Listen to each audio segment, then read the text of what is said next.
दोस्तों, इस वीडियो में हम जानेंगे adjoint of A 3x3 matrix के बारे में। इससे पिछले वीडियो में हमने देखा कि determinant of A matrix 3x3 matrix को कैसे कैलकुलेट करते हैं, और इस वीडियो में हम adjoint of A 3x3 matrix के बारे में जानेंगे। ये काफी कुछ डिटर्मिनेंट ऑफ ए मैट्रिक्स से मिलता जुलता है। इसमें भी हम सारस मेथड को यूज करेंगे, हालांकि इसमें दो एक्स्ट्रा रोज हमको नीचे जोड़ने होते हैं। और आइए देखते हैं इसको कैसे सॉल्व करते हैं। तो सबसे पहले हम देखते हैं इस मैट्रिक्स को। तो ये हमारा गिवन मैट्रिक्स ए है, जिसके एलिमेंट्स हैं 1 2 3 0 4 5 1 0 6।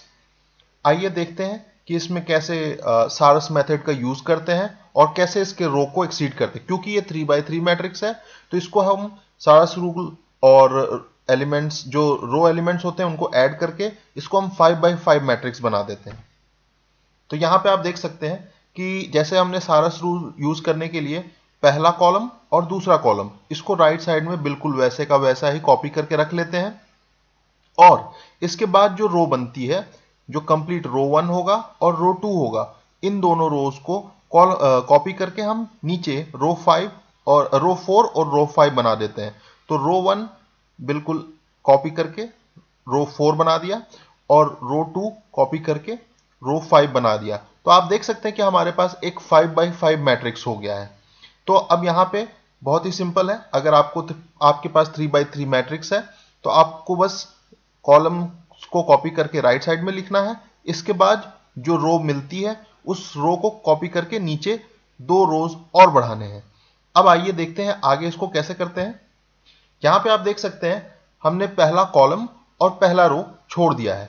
इसके बाद जो एलिमेंट्स बचे हैं, उनको आपस में हमने जैसे डिटर्मिनेंट निकालते समय डायगोनल एलिमेंट्स को मल्टीप्लाई करते हैं और एक दूसरे से माइनस करते हैं, बिल्कुल उसी तरह से हमने बाकी जो 4x4 मैट्रिक्स जो हमारे पास बचता है, उसमें हम डायगोनल एलिमेंट्स को मल्टीप्लाई करते हैं माइनस अपोजिट डायगोनल एलिमेंट्स को, वहां से सॉल्व करके तब हम इसका वैल्यू निकालते हैं। तो आप यहां पे देख सकते हैं कि जो हमारे पास रिजल्टेंट आया वो इस तरह से आया 4 5 6 0। ये पहला सब मैट्रिक्स है। उसी तरह से एक दूसरा सब मैट्रिक्स, और इसी तरह से आप देख सकते हैं कि अगर हम पूरा निकालेंगे तो हमारे पास इसी तरह से टोटल 9 सब मैट्रिक्स यहां पे दिखाई दे रहे हैं। तो हम इनको कैलकुलेट करेंगे और इसके हेल्प से हम एडजॉइंट मैट्रिक्स ए का निकालेंगे। तो यहां पे सिंपल है, 4 इंटू 6 माइनस 0 इंटू 5। उसी तरह से 0 इंटू 3 माइनस 2 इंटू 6। इसमें जो ध्यान देने लायक बात है कि जब हम इस डिटर्मिनेंट को 2x2 जो सब मैट्रिक्स है, उनको जब रिजॉल्व करके जब हम इनका रिजल्ट लिखते हैं, उस समय हम जो कॉलम्स में जो एलिमेंट्स हैं उनको रो में लिखेंगे और जो एलिमेंट्स रो में हैं उनको कॉलम्स में लिखेंगे। तो आइए देखते हैं कैसे करते हैं इसको।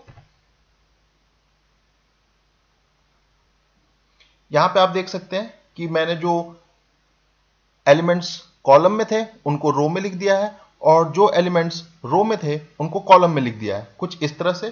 तो हमारे पास जो पहला सब मैट्रिक्स है वो 4 5 0 6 है, दूसरा है 0 6 2 3। तो ये हमारा A11 हो गया, ये A21 हो गया, A31 हो गया। तो इसी तरह से हम सारे एलिमेंट्स को यहां पे लिख लेंगे।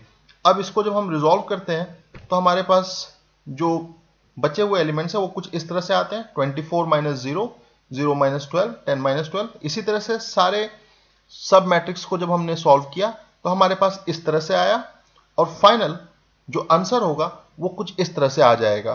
तो जो गिवन मैट्रिक्स ए था उसका एडजॉइंट हमने बड़ी ही आसानी से, क्योंकि मैं यहां पे समझा रहा हूं तो इसमें थोड़ा सा समय लगा, वरना आप इसको 1 मिनट से भी कम समय में एडजॉइंट ऑफ मैट्रिक्स ए निकाल सकते हैं। तो इस तरह से हमने एक 3x3 मैट्रिक्स का एडजॉइंट बड़ी ही आसानी से यहां पे निकाल लिया है।